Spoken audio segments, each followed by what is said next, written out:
બધાય શાકના જબલા છે ને ભેગા કરજે હો. કોઈ ઘરે આવ્યું હોય ને એને જોતું હોય ને તો આપવા થાય. તો આ કઈ ફેંકી થોડુંક દેવાય, કઈ જબલા કામમાં આવે બધું.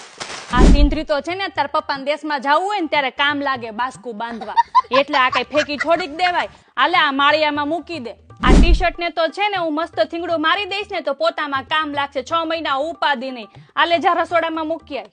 આ પ્લાસ્ટિકની બોટલો છે ને ભેગી કરાય. ક્યારેક આપણે બહાર ગામ ગયા હોય ને તે આ બોટલમાં છે ને છાશ ભરવા થાય. આ જો લોટની બેગો મેં ભેગી કરી ને તો મેં શું કર્યું, બેસવાનો મોટો મેં સલાખો બનાવી નાખ્યો. આ હું કોઈ ઘરે મહેમાન આવે ને તો કામ લાગે. વર્ષે ભેગી કરીને ત્યાં માણ એટલું થયું. આ તાર પપ્પાની છે ને ફાટેલી ગંજી છે, મોહતામાં કામ લાગશે. જા રસોડામાં મૂકીએ. આ કાલે ભંગાર વાળો આવે ને હે તો આ બધો ભંગાર આપીને છે ને મીઠું લઈ લેજે. આ બધા લીરા ભેગા કર્યા છે ને મેં, કાલે હું છે ને મસ્ત દોરી છે ને બનાવી નાખીશ કપડા સુકવવા માટે. આ ચોમાસું આવે ને ત્યારે દોરી બાંધવા થાય.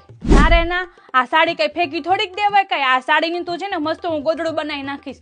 શિયાળો આવે ને તો ઓઢવામાં કામ લાગે. આ નવરાત્રીમાં તારા ચણિયા ચોળી બનાવવાના થાય ને ત્યારે ચણિયામાં નાડી નાખવા છે ને આ કામ લાગે. હાલે મૂકી દે જા.